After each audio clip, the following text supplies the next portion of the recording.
Hey, good morning, everyone. How are you guys doing today? Hey, this is Gregory Watts coming live to you from Houston, Texas, with this inspirational morning walk. First time listeners, I just get some exercise in the mornings and I share my thoughts with you guys, what I'm inspired to talk about this day, Well, yes, today's a beautiful day, as you can see. Look at those nice skies in the back there, nice sun. We're back on the warm side of things. Start of the day in the 70s, which is good, which is a good thing. We're getting back to that warm weather, but it's a beautiful day. We should get some rain a little later on the afternoon, but until then, we can enjoy a nice sunny day today, man. It's just beautiful. Look at those guys. Anyhow, I hope it's great wherever you are. But today, just remember, on YouTube, you could go on there, anything that you miss, you can go on there. I usually upload it after I'm finished here. I would upload sometime throughout the day. I usually upload it there.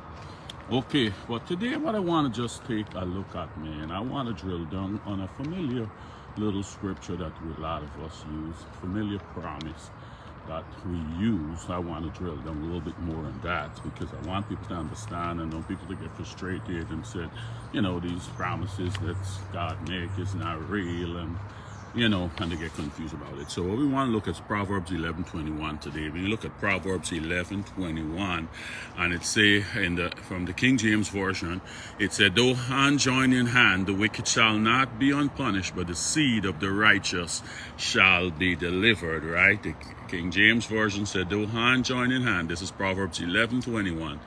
The wicked shall not be unpunished, but the seed of the righteous shall be delivered. The NIV version put it and said, "Be sure of this, the wicked will not go unpunished, but those who are righteous will go free," right? So we can drill down and explain this a little bit more. So, though join in hand, the King James Version said, then people are going to come up against you. People join forces against you. And, a lot of time people come together to join their hands to do the evil chance, and people come together against you, right? This is what the do hand join in hand what they're talking about. People can join forces against you, right? But nothing is not going to come up against, stand up against God promises, God will. That's what it's saying. They'll be punished for coming up against God people, right?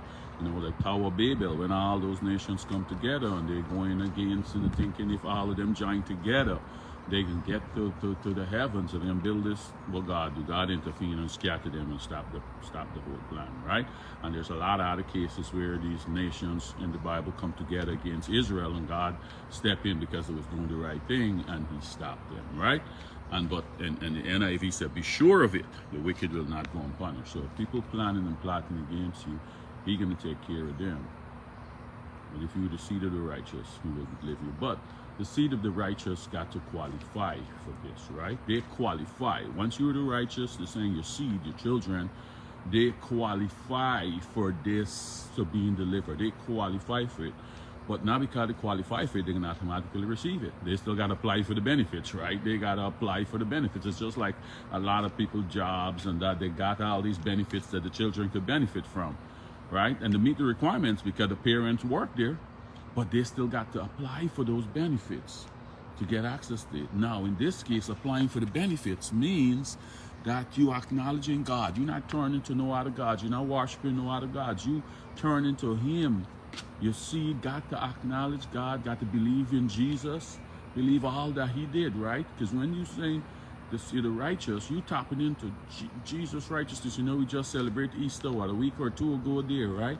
You got to believe in all of that and know that, hey, He died for my sins, and I come in and I'm seeking God in my time when I need this trouble, when I need this deliverance. I'm going to seek Him. But if you turn into other gods and you worshiping other gods and stuff like that, you're meeting the qualification for this promise. You don't meet any qualification. You see, not meeting the qualification. So when you're praying for your child going through something, and you're praying and you're using the scripture, also pray that God change their heart so your seed could seek Him and turn back to Him. Dwayne, good morning. So you got to also pray that they seek Him And so they can now qualify for this. Not to say they don't have no sins, because it's this, the things that they're doing, he can clean them up from. He's going to step in and take care of this, right? So it's saying, though John join in hand, the wicked shall not be unpunished, but the seed of the righteous shall be delivered. You see, the person have to qualify. It's just like you got an umbrella, or rain is falling, right? Let's say rain is falling, right? Rain is falling. You go into a building, you open an umbrella, you're going under some shelter. When you go under there, you get the protection, right? So when you turn, I'm trying to explain, is the righteousness what Jesus did, is what we're tapping into when we say we're the righteous. We're tapping into his righteousness. We're going to God and say, I believe in what he did. So I want to tap into his righteousness we're using, right? So you go into the building, you covered, right? You covered. But if you step out back out of that protection, you uncovered. So let's see how this play out, and why I'm saying this, and why I'm saying this, and why you gotta meet the qualifications to get this promise. And simple qualification is just believing in him, turning back to his ways, because if you're following other gods, you cannot get this promise, right? So let's see in Judges 3:7-14. Judges 3:7-14 is when the Israelites went to the promised land, right? So Judges 3:7-14. The whole of Judges is about this. You read the book of Judges, you're going to see this time and time again. You're like, what happened to these people, man? What really happened to these people? Why they just keep messing up like this? So let's see in this little part how this play out here. And this promise play out in their life, even though you might say they don't deserve it. The Israelites did evil in the eyes of the Lord. They forget the Lord their God and serve the Baals and Asherahs. The anger of the Lord burned against them. This is of all the gods. This is the gods of the gods of the Canaanite gods, right? They left their God and gone to serve these gods. The anger of the Lord burned against Israel, so that he sold them into the hands of Cushan-Rishathaim, king of Aram, to whom the Israelites were subject for 8 years. But when they cried out to the Lord, you see, when they were serving these other gods, they didn't qualify for this promise, for the seed of the righteous shall be delivered. They didn't qualify. They sell them out, and these people was doing what they liked to them. They sell them out to the king, so they was taking advantage of them, right, for 8 years. But here when they qualify now. But when they cried out to the Lord, he raised up a deliverer, Othniel, son of Kenaz, Caleb's younger brother, who saved them. The Spirit of the Lord came on them so that he became Israel's judge and went to war. The Lord gave Cushan-Rishathaim, king of Aram, into the hands of Othniel, who overpowered him. So the land had peace for 40 years until Othniel, son of Kenaz, died. So when they were following these other gods, they did not qualify for this promise. Okay, remember he promised Abraham and Jacob and all of them that I'm going to take care of them and get them the promised land and get them all these stuff, right? So when they cried out to him, though, they had to cry out back to him and throw away the other gods and cry out back to God. And then they come under this promise again. He said, you know what? Not that because y'all deserve this. Not because y'all deserve this, not because y'all are sinless, because I make a promise and I will fulfill my promises that I make. I said the seed of the righteous, you guys are the seed of the righteous. You turn back to me, I can fulfill the promise. You got a lot of work to do and clean up, but I ain't worrying about that right now. You come back to me and I got to fulfill my promise. I'm going to deliver you from these hands of this king that is oppressing you for these 8 years, right? So that's 11. Let's go on to 12 and see what happened. Then Othniel died, right? There's had peace in the land for 40 years until Othniel, son of Kenaz, died. That deliverer, what God raised up, he died. So guess what happened now? Ehud come on the scene. Again, the Israelites did evil in the eyes of the Lord. And because they did this evil, the Lord gave Eglon, king of Moab, power over Israel, getting the Ammonites and the Amalekites to join him. Eglon came attack Israel, and they took possession of the city of palms. The Israelites were subject to Eglon, king of Moab, for 18 years, right? So again, they after Othniel, they go back and do the same thing, right? Just like us, right? When we're in a situation and we're back against the wall. We call on God, we turn, we get this promise here, and things going good in our life, and then we forget, right? Like, things going good, we forget, and we go right back and do the things. Good morning, Jillian, good morning. We go right back and do the things that put us in the same situation again, right? It's just like them. They get peace in the land for another 40 years. I know Tennille was there reminding them and keeping them on course. But since he died and come off the scene, they go right back. It's like, okay, 40 years. God probably forget now. Let's go back and do the things that, and when they go back, same thing happened. Now he give them over to the Moabites now. And they were subject to the Moabites for 18 years. Then he raised up this guy Ehud, and Ehud delivered them, and it keep going on. When Ehud died, the next one, then Deborah come on the scene, and there's old Samson. Them every time they forget and they go back, they get punished. And when they call on him again, he delivered them. You might say, "Man, why God just why God just?"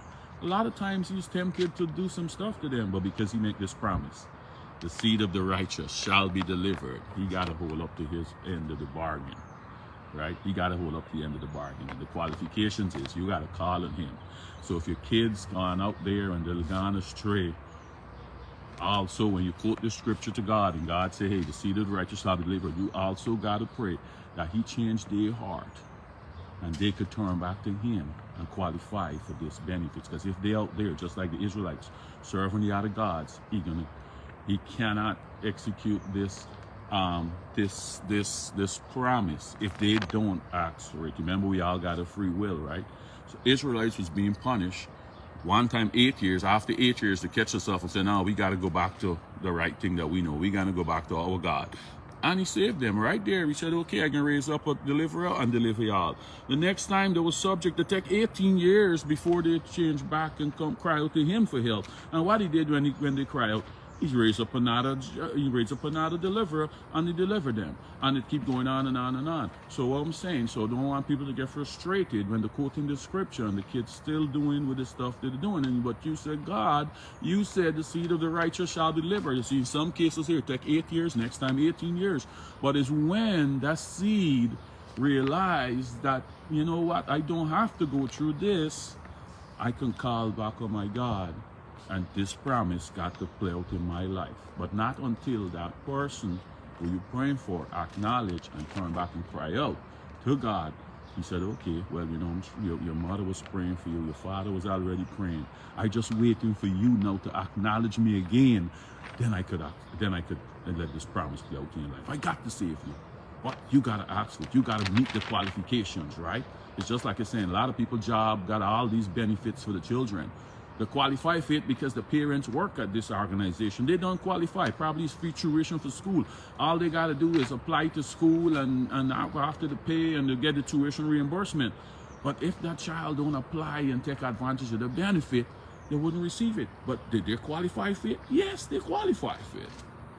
They qualify, but they got to apply for the benefit. Just like Israel. Israel had to turn back to their God. Not because he promised Abraham them that he's going to deliver them and take care of them. He didn't just jump and do it. They had to ask for it. They had to apply for it, so to speak. Now, right? Tessa, good morning. Good morning. Because here we said in Joshua 21, here he's so faithful. In Joshua 21, 43 through 45, so the Lord gave Israel all the land he had sworn to give their ancestors, and they took possession of it and settled there. The Lord gave them rest on every side, just as he had sworn to their ancestors. Not one of their enemies withstood them. The Lord gave all their enemies into their hands. Not one of all the Lord's good promise to Israel failed. Every one was fulfilled. Everyone was fulfilled. And just like all these promises, they're going to fulfill once we do our part and meet the requirements. And they were fulfilled because every time they turned back to him, he continued. Right, guys? So I want us to understand, guys, whoever joined late, we are talking about Proverbs 11:21, where it said, though hand join in hand, the wicked shall not be unpunished, but the seed of the righteous shall be delivered.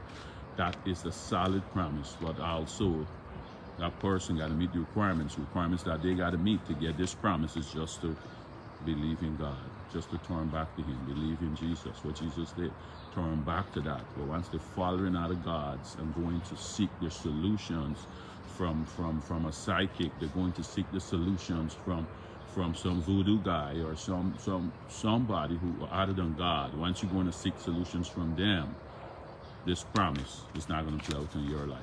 You cannot receive this promise because you do not meet the qualifications if you're not turning to the God, just like these examples we read about Israel here. Once you turn back to Him, this promise can play out. You meet the qualifications for this promise, and your seed and your children, they will receive this promise. You're going to receive this promise. If your parents was righteous, you're going to receive it. But you got to ask Him, meet the qualifications, reach out back to Him and say, you know what?